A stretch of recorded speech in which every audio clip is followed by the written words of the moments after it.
Welcome into the Wiltfong Whiparound with Steve Wiltfong. Today is Thursday, September 11th. I am your host, Josh Newberg, and we got some major recruiting action here in week 3 of this college football schedule. Remember, week 2 didn't look like an exciting slate of football, but boy, did it deliver, and week 3 lines up to be a big one. And when we have big games, we get big visits. So I'm excited to break it all down with national analyst Steve Wiltfong. But before we get going, guys, do me a favor, hit subscribe. We are almost to 100K. Help us get there. We deserve it. I think so. Also, join Rivals today. Get 1 year of full access to The Athletic as well, plus all the On3 national and fan site content. I'll put the link in the description of this video. All right. Let's bring in Steve Wiltfong, and we're going to start with some LSU recruiting because the Tigers take on the Florida Gators in Baton Rouge this weekend. SEC night game, lots of recruits making their way to this one, including some major flip targets. Steve, let's hear about it. Yeah, we're expecting some of the nation's best 2026 prospects in Death Valley for LSU's SEC tilt with the Florida Gators as they work on a recruiting class that Rivals currently ranks number 11 nationally. Headliner expected this weekend, 5-star offensive tackle Emmanuel Ihenacho. He is committed to Oregon, but when he made his decision to give the Ducks a verbal in the summer, LSU was the biggest threat. Brian Kelly's track record of developing offensive linemen, Brad Davis, LSU, the stage of that program, the relationships, the vibe he got when he visited campus, those were all things that made him very comfortable with the LSU program. Now, talking to sources this week, I still think it's going to take a lot to beat Oregon here, but LSU is in the ring battling. We'll see what the intel reads coming out of the weekend, but LSU is one of the programs that Ihenacho is visiting this fall, and he had told Chad Simmons going into the season he was going to take some visits, so no surprise here. He's at LSU for this one. The Tigers were one of his favorites the first time around. I think it's going to take a lot to beat Oregon, but we'll see what happens this weekend. Is Auburn the other team involved in here? Is there any others that Oregon would need to be aware of? Well, again, I think Oregon's going to be tough to beat with the way that they've recruited Ihenacho, but Auburn is a program that he's obviously visited a couple times as well and has felt at home on the Plains. We'll see where else he pops up this fall, but Oregon, I think, is still clearly in the driver's seat. All right, let's talk a little bit about the quarterback board.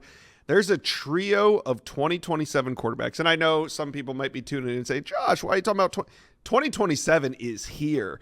4 of the top 10 quarterbacks in America are already committed, and Peyton Houston, one of the top QBs on campus this weekend, is set to make his decision in 4 or 5 days. So half of the top 10 quarterbacks in America by next week at this time will be committed to a program. So let's talk about the 3 that are on campus. You got Colton Nussmeier, probably the favorite to end up signing with LSU, at least now, at least the way I see it. Then you got Peyton Houston, who's been trending all week to Oklahoma.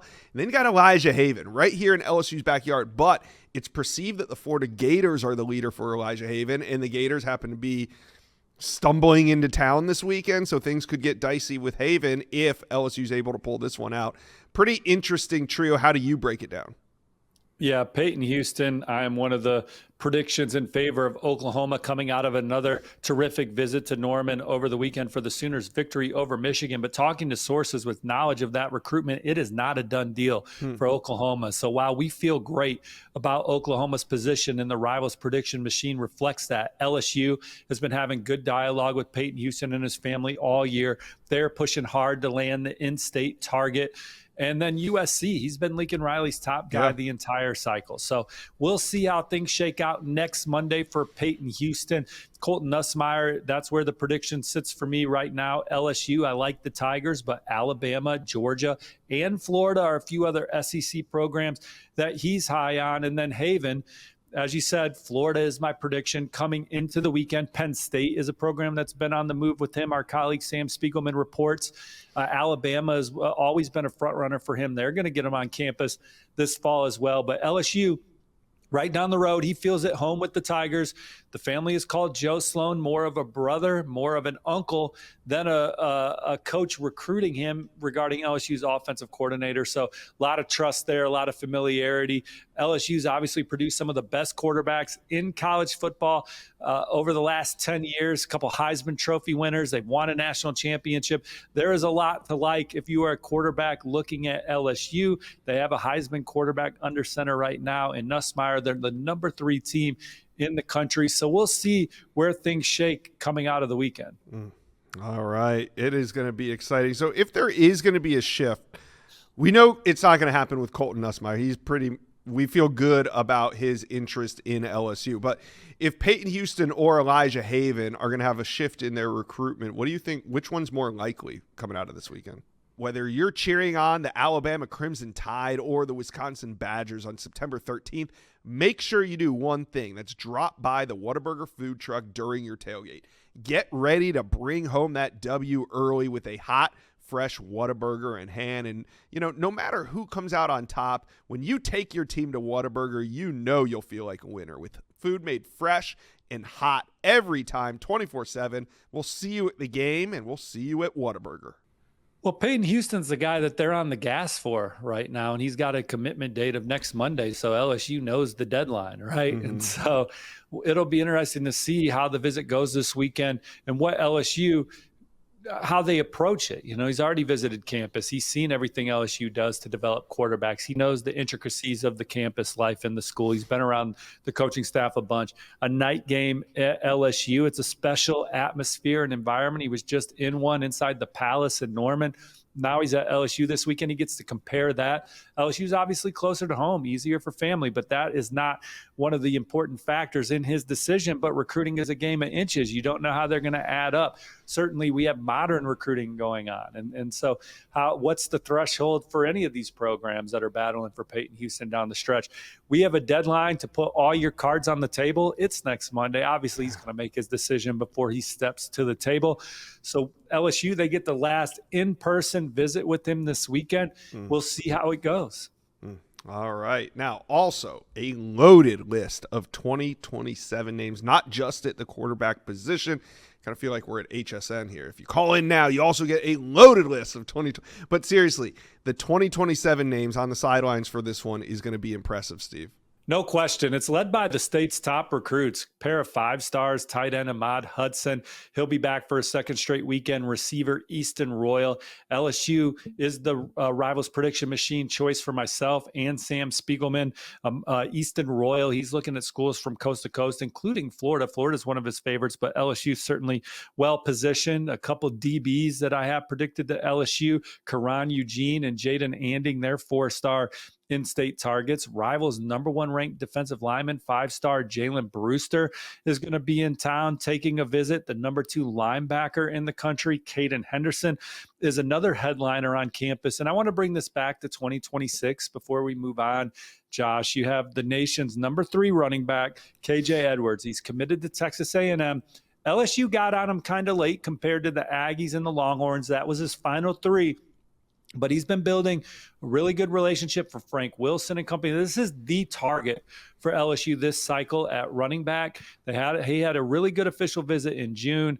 Now he's coming back for a home game. So we'll see if LSU can gain ground on the Aggies. And then J.J. Bush is a Rivals 300 linebacker. He is committed to Arkansas, but I feel like LSU has led more time over the course of his recruitment than the Razorbacks. He was at Mississippi State last weekend. This is a guy that the Tigers have been high on the entire cycle. So it'll be interesting to see what this visit means and if LSU can grab some momentum coming out of it for J.J. Bush. Yep. Huge matchup this weekend, Steve. What do you say we take a crack at some predictions for LSU versus UF? You love predictions. I'll ride with the Tigers at night, at home, but Florida is coming in wounded, and we have seen Florida show resiliency in the Billy Napier era, so obviously LSU will have to be prepared for all Florida's got in this game. Yeah, I'm going LSU here too. I really want to take Florida. I just have a hard time believing they're as bad as they've looked so far, but LSU, I think, is for real. Nussmeier leading the way. I'm taking LSU at home in this night SEC matchup LSU fans, you talk to us. Are we right? Hey, Steve, we were wrong on our predictions last week, so I don't know if this is a good omen for LSU fans. You take it how you want it, but you guys leave us the score prediction in the comment section below. All right, let's talk a little Tennessee recruiting. A historic recruiting weekend in Knoxville. Number 15, Tennessee, hosts number 6, Georgia. And, of course, there's important targets on campus, including a few number 1 players at their position for 2027. But first, Steve, let's start with a 2026 flip target that Tennessee's got on campus. Virginia Tech defensive line commitment, Andrew Rogers. Is he a top priority right now for Tennessee? Yeah, it's sounding like it's more likely he'll end up at Tennessee or South Carolina when it's all said and done. I spoke to him on Wednesday. He's excited to get on campus, get around the coaching staff. Obviously, his teammate is Tennessee quarterback commit Faison Brandon. It's going to be an amazing atmosphere inside Neyland Stadium. Goalposts have been known to find the Tennessee River if the Vols can win a game of this magnitude. It's been 8 straight losses to Georgia. They haven't won in Knoxville in 9 years against the Bulldogs. So this program is hungry. They made the college football playoff last year. They've shown that they deserve to be in these games. I think they have the team to do it, to beat the Bulldogs this year in Knoxville, and no better time than to do it in front of some of these commits in 2026, some flip targets like Andrew Rogers. He's the only one we're talking about today. But by the recruit reaction show on Saturday, I'm expecting a couple more flip targets in Knoxville for us to talk about on the show on Saturday. So hit like and subscribe. Then obviously Tennessee, they got a top 10 recruiting class here in 2026. This is a ball game that could be incredibly memorable for these 2027 recruits. Game environments, getting around each other, being in this electric atmosphere. A lot of these guys are going to take official visits in the spring and summer before they make their decisions. But this could be a launching point. Tennessee's obviously on the minds of these elite Tennessee or these elite prospects coming to campus. If they can grab a win, if they can go in the locker room and be around these players, watch them get the monkey off their back, kind of similar to Alabama 3 years ago, and then they beat them last year at home. Tennessee in the Heupel era, they are starting to check the box and get rid of these demons. They're competing for it all. This is a big opportunity to show that Tennessee is pushing towards another college football playoff this year, and that they have the goods to win a national championship down the road. If they land a lot of the players that are visiting for this game, they're going to be title contenders for years to come. Right, exactly. And, there's some big-time names in 2027. And if you think about it, David Sanders, Tennessee didn't land David Sanders on signing day, right? They landed him with those 8 or 9 visits that he took leading up to it. And now you got number 1 offensive tackle Kennedy Brown, not only the number 1 player at his position, but the number 1 overall in 2027. He's going to be on campus. Does Tennessee have a real shot at landing the number 1 overall player? We got to talk Roback, and there's only one way to describe Roback. It's best fit, best feel. For those that aren't familiar with Roback, they are completely changing the game with their incredibly comfortable activewear. Now, Roback has released my favorite. It's their new licensed game day collection. Now, with novel polo designs and clean hoodie and a quarter zip design for some of your favorite schools, it is definitely worth checking out. Nobody else on the market is pairing these level of custom designs with this quality of activewear. Roback's everyday shorts or their Delta Performance pants are the perfect pairing as well. They're super comfortable. I have them. They have an elastic waistband, great fabric that is made to have the appearance of a nice looking short, but also the comfortable feel for a day on the move. Roback has also been proudly leading the NIL charge, having signed partnerships with multiple college football stars past and present, and they're becoming the go-to brand for college athletes across this country. Now, here's what we're going to do. Use the code JOSH on roback.com for a generous 20% off for all new customers through the end of this week. Now, it's spelled RHOBACK.com. That's 20% off all performance polos, shorts, and more with promo code JOSH. Yeah, number 1 per the Rivals industry rankings. This was a program that he mentioned going into his going into the fall as one of the programs that he wanted to visit. And so I do view Tennessee as one of the front runners for Kennedy Brown. I spoke with his mom this week. They're excited to see what that environment's like, see how the coaches vibe with their players, coach the players up, get around the players, get around some of the coaches, and just drink it all in. He'll come back for a more real, personable visit down the road, but just a chance to get to Tennessee, feel it out, be in what is going to be one of the best atmospheres in college football all year. Pre-game, we'll see what that's like over the course of 4 quarters. It could certainly be one of the best atmospheres all season. They got to go out there and play well. But this is an opportunity for Tennessee to get them on campus here, and then obviously get them back again, maybe even in the season, but get them back in the winter, then get them back in the spring, then a summer official visit, and then see where the chips fall. Yeah. And I think the risk is worth the reward because, like you said, regardless, that pregame atmosphere is going to be unmatched. But watch out. Tennessee beats Georgia at home.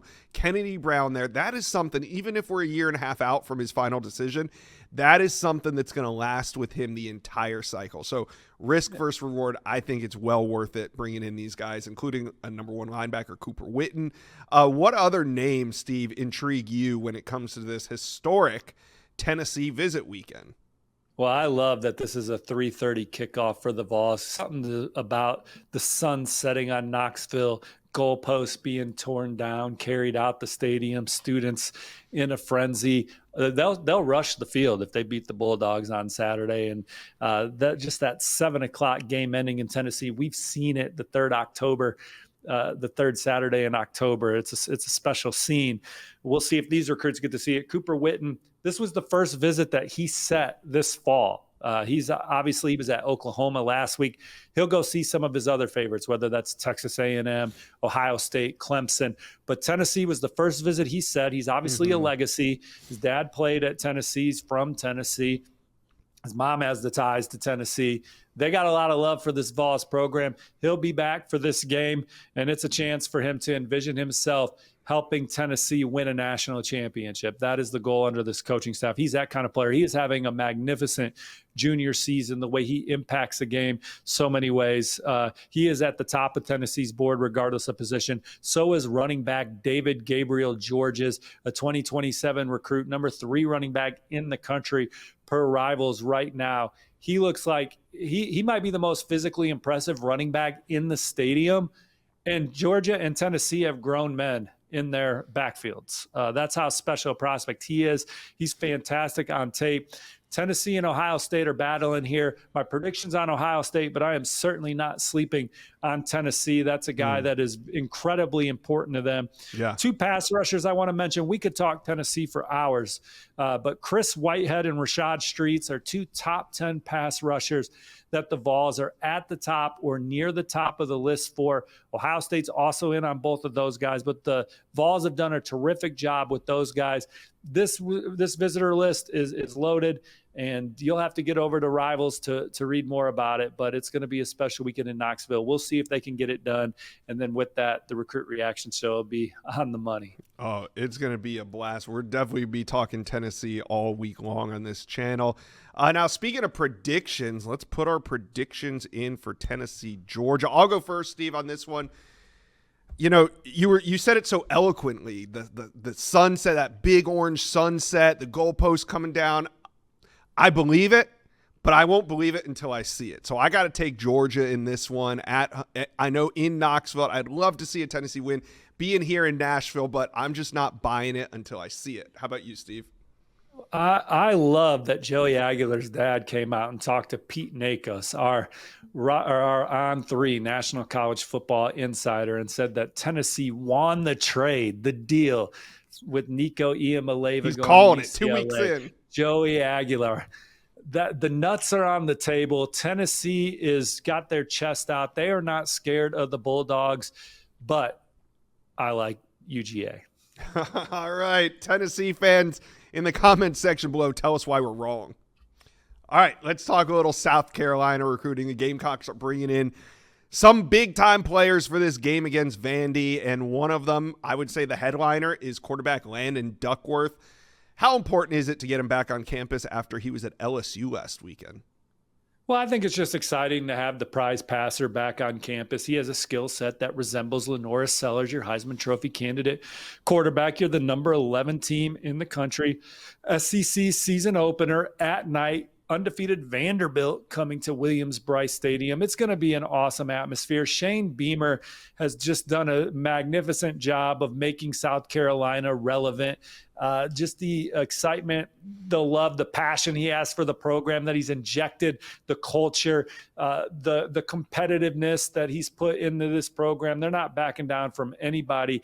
And then that effort, it's on the recruiting trail. One of our posters asked me why Shane Beamer is mentioned by so many recruits in these interviews. Normally it's the position coach, the lead recruiter, and off-field guy. And I'm like, look, when I think of 5 head coaches, the first 5 head coaches that come to mind as the best head coach recruiters, guys that have their sleeves up and they're building relationships with kids as much as anybody.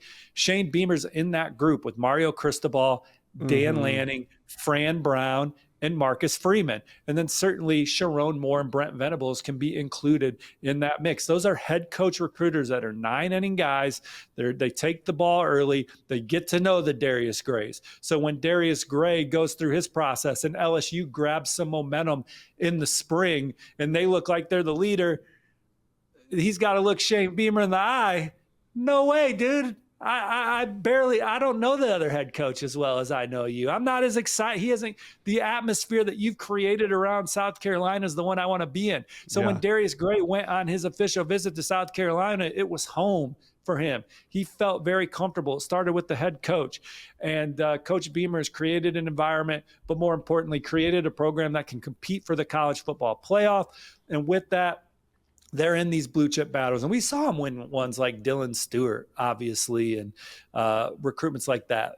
But this weekend, Julian Walker, Rivals 300 edge rusher, committed to Michigan. This isn't Groundhog's Day. He did visit last weekend. Yeah. We're expecting him back this weekend. He said he's in the process of putting that together. He's an absolute stud. I mean, he's 6'5", 6'6", can get after the passer, has all the traits to be one of the best pass rushers in college football. Michigan has him in the fold right now. He's expected back in Ann Arbor with all his family in October, but his dad's a strength coach at South Carolina. They feel the juice and energy around this program as much as any recruit right now. And coming back for a second straight home game at night, it says a lot. Josh, you and I have been covering recruiting for decades now, which is just sad to say, decades. And you follow the visits. And these visits mean something. And we're in an era where some recruits do get paid to take visits and they're not that serious. But why wouldn't you take a visit if you're getting paid to take a visit, right? Hey, you keep walking in a barbershop, you're bound to get a haircut. This one is legit. I mean, he's excited about South Carolina, so we'll see what happens moving forward.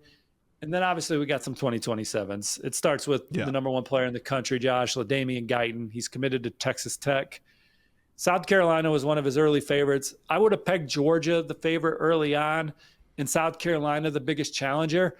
So the Gamecocks are still in this one. Chad Simmons had a report coming into the season that he was going to see South Carolina play, mentioned maybe going to see them in Atlanta, play their opener against Virginia Tech inside Mercedes-Benz. But this is even better. This is Williams-Brice Stadium. You can wear South Carolina gear, talk to the staff, go in the football facility, get loved up on by Shane Beamer and company. And so he is obviously one of the headliners on campus this weekend for South Carolina as well. Yeah. Well, South Carolina fans, talk to us about Landon Duckworth. I got a theory on Landon Duckworth. I know people are worried. There's rumors about LSU and stuff, but Landon Duckworth, how many top 300 recruits have committed to the same program twice? Let's talk game time. All of a sudden, the college and NFL football seasons are upon us. But guess what?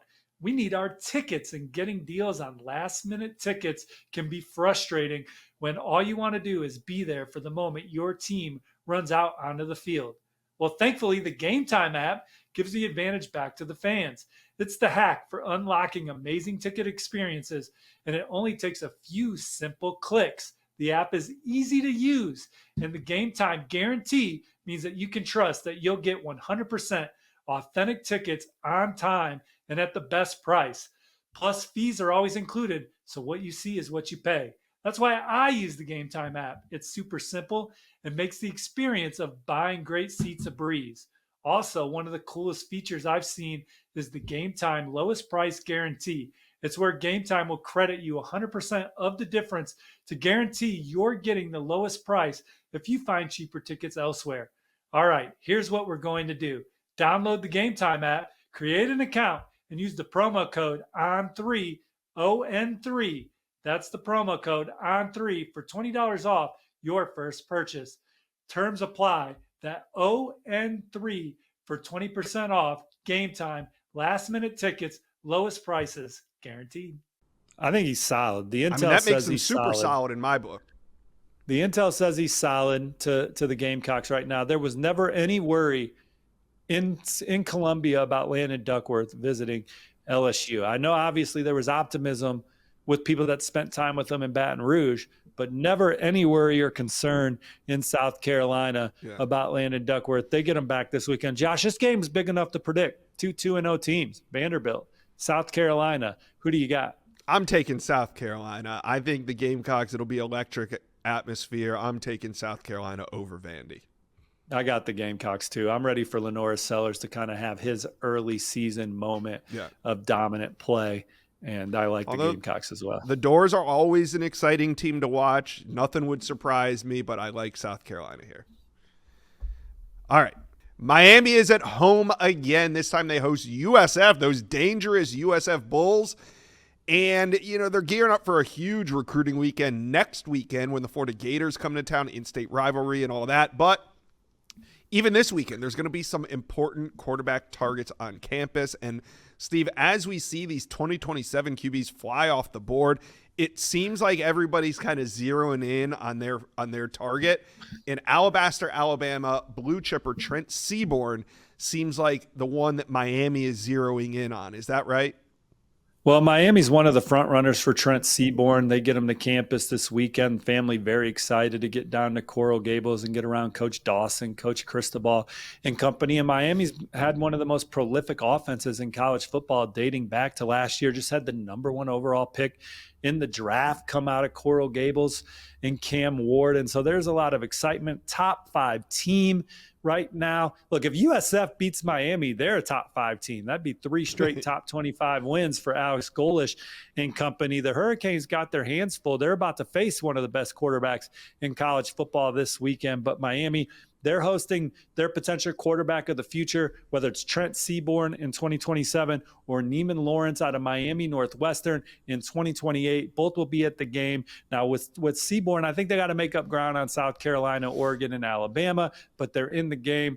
With Neiman Lawrence, they're obviously one of the favorites, if not at the top of the list. Ohio State very much has done a great job early in his process. I've seen him wearing Buckeyes gear at 7v7 events, and he's obviously been up there. He was just at Texas A&M this past weekend. Don't sleep on the Aggies. He told me he's looking to get back to College Station again this year. Nick Lanier also. We have Nick Lanier trending towards Miami on the Rivals prediction machine.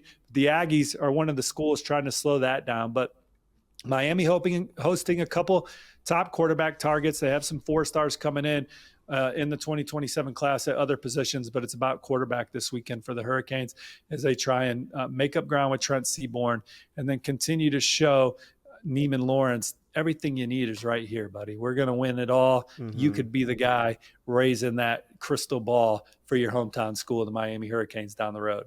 Yeah, Miami really getting ahead with this one. Like we said, next weekend as the Florida Gators come to town, we're going to be talking about Miami as one of those headliners when it comes to top names on campus. All right, let's talk a little Notre Dame recruiting as the Irish have a strong recruiting weekend lined up with number 16 Texas A&M coming to South Bend. The Irish are going to have some big-time pass catchers on campus. That was kind of a theme for 2026. Now they're already getting ahead with these elite skill players in the 2027 cycle. Yeah, this is still an area of need for the Irish until they prove otherwise on Saturdays. This is a team that I feel week in and week out is terrific on the offensive line. They got arguably the best running back room in college football. Feed those running backs. Feed Jeremiah Love. Feed Jadarian Price. Those are your difference makers. 7 of the first 8 plays against Miami were pass plays. 1 touch for Love. They did try to throw to him, but Go the Boise State approach. Ashton Genty, everyone in the stadium knew he was getting the ball. If Jeremiah Love is a first rounder, feed him. You're going to need to against the Aggies. This is a big game in prime time. But receiver is a need. They have a terrific receiver class in 2026. But this 2027 class, they're in on some of the special guys in the country. Quentin Burrell from Chicago, Mount Carmel. I think Notre Dame's setting the tone in that recruitment. Michigan's certainly involved.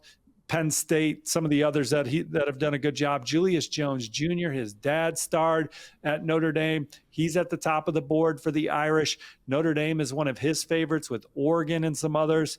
Monshun Sales from Indianapolis coming to campus. I think Notre Dame's got to make up ground for him, but he's been to campus before. And then Jack Brown, tight end. Notre Dame recruits that position as well as anybody. They're in great shape for Jack Brown. All right, who else are we watching when it comes to top 2027 names in South Bend? Well, 5-star offensive tackle, Rivals' #1 player at the position, Mark Matthews. He listed Notre Dame as one of his favorites coming into the season. And Notre Dame is a program that kind of resembles St. Thomas Aquinas. That's where Julius Jones Jr. goes as well. The Irish have had success in the past at St. Thomas Aquinas, and Mark Matthews is a guy they certainly would love to land. Xavier Hassan is Rivals' #5 ranked cornerback. Notre Dame, Mike Mickens has been one of the best recruiters in America. Notre Dame has basically drafted their top players in the secondary over the last 2 cycles. There's no one higher on the board than Xavier this cycle. I like where Notre Dame stands coming into that visit.